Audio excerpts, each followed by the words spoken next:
Graça e paz, príncipes e princesas do Senhor. Sejam bem-vindos a mais um Meditando na Palavra. E a palavra do Senhor aos nossos corações nesta noite é vida. Ou melhor, é sobre as vezes que Jesus, andando aqui na terra, se deparou com a morte e trouxe vida a uma situação de morte. A Bíblia relata durante toda a vida de Jesus aqui na terra 4 vezes que ele se deparou com a morte. São elas: a vez que ele ressuscitou a filha de Jairo, a vez que ele ressuscitou o filho da viúva de Naim, a vez que ele ressuscitou Lázaro e a vez que ele foi ressuscitado, ele se ressuscitou após 3 dias de estar morto. Não é verdade? Todas as vezes que Jesus deparou com a morte que a Bíblia relata, porque ele pode ter se deparado com a morte mais vezes, mas todas as vezes que a Bíblia relata, ele não deu créditos à morte.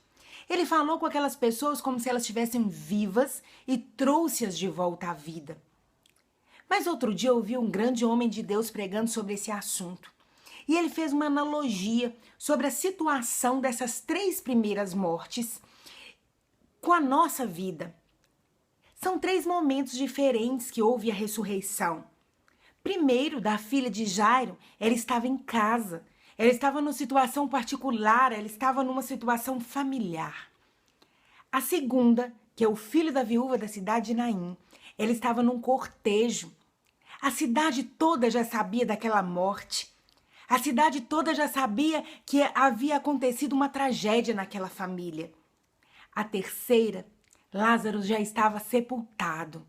Já estava no cemitério, no lugar de solidão, no lugar de abandono. E ainda ali, Jesus trouxe a vida. Então eu quero falar com você sobre essas 3 mortes, esses 3 momentos, e nós vamos falar em vídeos diferenciados. O primeiro vídeo, nós vamos falar sobre a filha de Jairo, sobre a ressurreição da filha de Jairo. Essa história, ela tá lá em Marcos 5, 22, e diz assim, acompanhem comigo. Versículo 21. E tendo Jesus voltado no barco para o outro lado, afluiu para ele grande multidão, e ele estava junto ao mar. E eis que chegou a ele um dos principais da sinagoga, chamado Jairo, e vendo, prostou-se aos seus pés. E insistentemente lhe suplicou: minha filhinha está à morte. Vem, impõe as mãos sobre ela para que seja salva e viverá. E Jesus foi com ele. Só que no caminho, meus amados, Jesus parou para curar uma mulher. E aí lá no versículo 35, continua. Falava ele ainda, quando chegaram alguns da casa do chefe da sinagoga, a quem disseram: tua filha já morreu, por que te incomodas o mestre? Mas Jesus, sem acudir a tais palavras, disse ao chefe da sinagoga: não temas, crê somente. Contudo, não permitiu que alguém o acompanhasse, senão Pedro e os irmãos Tiago e João. Chegando à casa do chefe da sinagoga, Jesus viu o alvoroço, os que choravam e os que pranteavam muito. Ao entrar, disse-lhes: por que estáis em alvoroço e chorais? A criança não está morta, ela apenas dorme. E riram dele.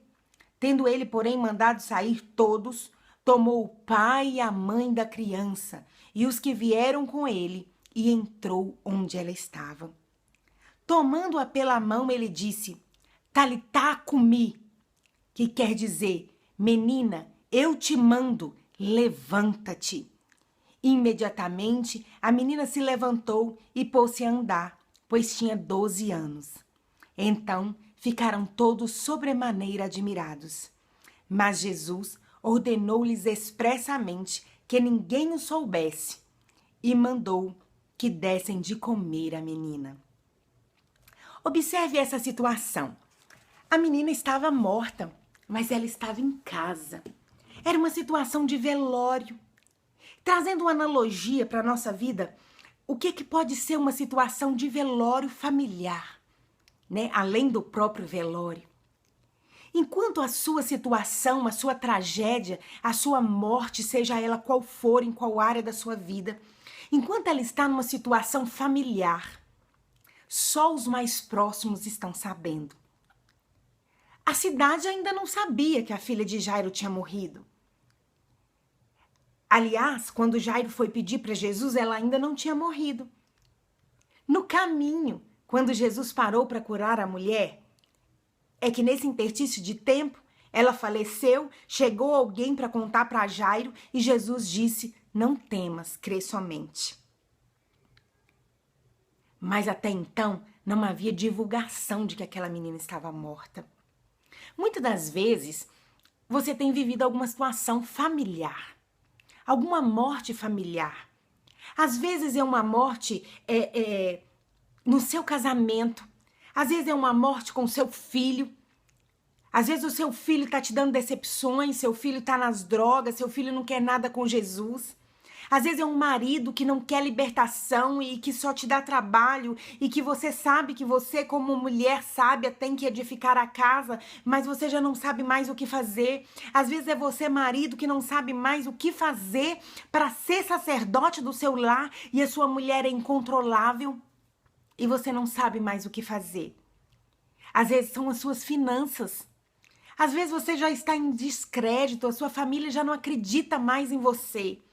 Já não acredita que você vai dar a volta por cima, de que você errou de novo, mas que você vai dar a volta por cima, você quer mudar.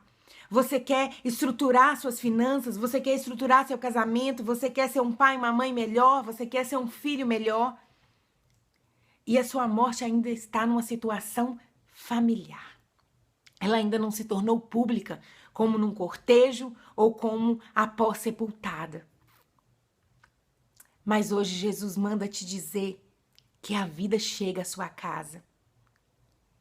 Outro dia alguém me falou que você pode até estar caído no mundo material, mas no mundo espiritual, para Jesus, você está de pé. Jesus não te enxerga como alguém caído, Jesus não te enxerga como um morto. Jesus te enxerga como alguém que está vivo, ou no muito, dormindo. E ele conversa com você como alguém que está ativo na sociedade, como alguém que está de pé, como alguém que está ali compartilhando com ele. Jesus chega ali e ele deixa entrar com ele os discípulos e deixa entrar o pai e a mãe.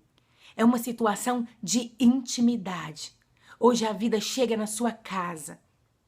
Em qual cômodo está a sua morte? É no seu quarto? É no seu casamento? É no seu escritório? É na sua empresa? É no quarto dos seus filhos? É na sala? É a comunhão familiar? É a vida espiritual? Onde está a morte na sua casa? Onde está a ameaça de morte na sua casa? Porque Jesus nesta noite diz: Talitá cumi. Menina, levante-se. E sabe o que é legal? É que você ouve a voz do Senhor porque você está vivo no mundo do Espírito. Você ouve a voz do Senhor porque no mundo do Espírito você não morreu. O diabo quer te desqualificar, sabia? Ele quer te colocar como um morto. Ele quer te colocar num velório. Ele quer te colocar numa situação de desonra. Mas o Senhor te vê numa situação de honra. O Senhor, em nenhum momento, ele te coloca numa situação de desonra. Em nenhum momento, ele te coloca numa situação de caso perdido. Para ele, você está vivo. Para ele, você nem caiu. Porque ele já pagou o preço lá atrás. E ele já deu vida. Ele já deu a vida dele por você. E ele ressuscitou para que você tivesse vida e vida com abundância. Ele ressuscitou para que no lugar da desonra tivesse dupla honra. Ele ressuscitou para que você fosse acreditado. Para que tivesse crédito sobre a sua vida. E depois que ele te manda viver, depois que ele te manda levantar, ele te fala: come. Vai lá, come. Coma. Se alimente, porque você é vencedor. Então, muitas das vezes você está aí, sem comer, sem se alimentar, numa situação de humilhação na sua família, de humilhação dentro da sua casa, com seus amigos mais íntimos, aqueles que frequentam a sua casa e que sabem da sua desonra. Mas eles vão ser os únicos a saberem que você foi desonrado, mas que Deus te honrou. Porque o escândalo não é ainda público. Eles vão ser testemunhos da sua vitória. Se eles foram íntimos o suficiente para estar no seu velório, eles vão ser íntimos o suficiente para saber que você reviveu. Para saber que você deu a volta por cima. E eles vão ver Deus te honrar. Em nome de Jesus. Levante esta noite. Coma. Levante e coma. Se satisfaça, se revigore novamente. Porque o Senhor vai te usar de forma tremenda. Posicione-se diante do Senhor. Posicione-se diante do mundo material. Porque no Espírito você nunca esteve morto. Você nunca esteve morta. Receba essa palavra de vida na sua vida nesta noite. Ou nesta manhã, nesta tarde, a hora que você esteja vendo esse vídeo. Você vai acompanhar conosco o segundo vídeo, que é do filho da viúva de Naim. E o terceiro vídeo, que é da vida de Lázaro. E se você foi abençoado, compartilhe o nosso vídeo para que ele chegue ao maior número de pessoas possível, porque é a nossa maneira de estar evangelizando e levando o Senhor ao maior número de pessoas. Dê um joinha para ajudar o nosso canal e seja abençoado em nome de Jesus. Amém, amém. Graças a Deus.